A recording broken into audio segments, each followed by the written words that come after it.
माझ्या नंदेच्या सासूने उभ्या वर्षात एकदाही तिला माहेरी पाठवली नाही. या वाक्यातील पाठवली नाही, पाठवली नाही हे रिकामी जागा काय आहे? बघा, उद्देश आहे का, विधीपूर्वक आहे का, मूळ विधेय आहे की आधारपूर्वक आहे? तर बघा, पाठवली हे आहे क्रियापद आपलं, आणि क्रियापदालाच वाक्यपूर्तकरणामध्ये म्हणतात विधेय. हे झालं मूळ विधेय. पर्याय क्रमांक 3 याचं एक उत्तर मित्रांनो. पाठवली नाही हे मूळ विधेय आहे, म्हणजे मुख्य क्रियापद. मूळ विधेय म्हणजेच काय? मुख्य क्रियापद. मुख्य क्रियापद. ठीक आहे. बघा, प्रश्न नीट कळा. पुढचा प्रश्न पहा मित्रांनो. बघा आता बघा, प्रत्यक्षकर्ता, अप्रत्यक्षकर्ता, उद्देश, उद्देश विस्तार, विधेय, एकेरी क्रियापद, संयुक्त क्रियापद कशाला म्हणतात? आता बघा, प्रत्यक्षकर्ता कशाला म्हणतात? प्रत्यक्षकर्ता म्हणजे वाक्यातील क्रिया करणारा शब्द, क्रिया दाखवणारा शब्द असतो की नाही, करता. आता बघा, आपण एक उदाहरण घेऊन बघू.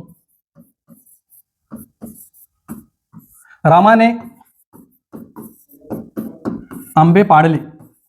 आता ही क्रिया रामाकडून एक जो करता आहे आपला, याने क्रिया केलेली आहे मित्रांनो, आणि या कर्मावर क्रिया घडलेली आहे, आंबे आहे की नाही. आता बघा, आता अप्रत्यक्षकर्ता कशाला म्हणतात? हेच वाक्य बघू. आता रामाला आंबे आवडतात. रामाला आंबे आवडतात. यामध्ये कुठली क्रिया दिसत आहे का आपल्याला? राम आहे, करता आहे, पण क्रिया आहे का याच्यामध्ये? नाही. ज्यावेळेस कर्त्याने क्रिया केलेली नाहीये, फक्त त्याला आवडतात, क्रिया आहे का याच्यामध्ये? काही केलेली नाही, फक्त आवडणे आहे. ती जी क्रिया आहे ती कर्मावर घडत नाही, त्यावेळेस होतो ते अप्रत्यक्ष करता. ठीक आहे. त्यानंतर उद्देश. आता उद्देश म्हणजे काय? वाक्याचा करता.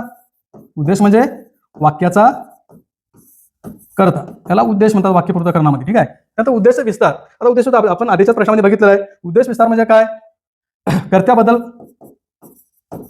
कर्त्याबद्दल माहिती सांगणारा शब्द. माहिती सांगणारा शब्द, जो की कर्त्याच्या आधी आला पाहिजे. कधी आला पाहिजे? कर्त्याच्या आधी आला पाहिजे.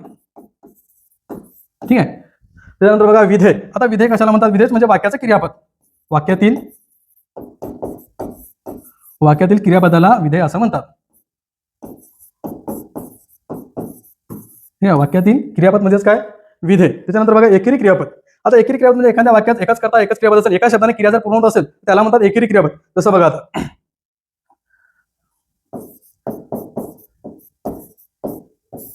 राजाने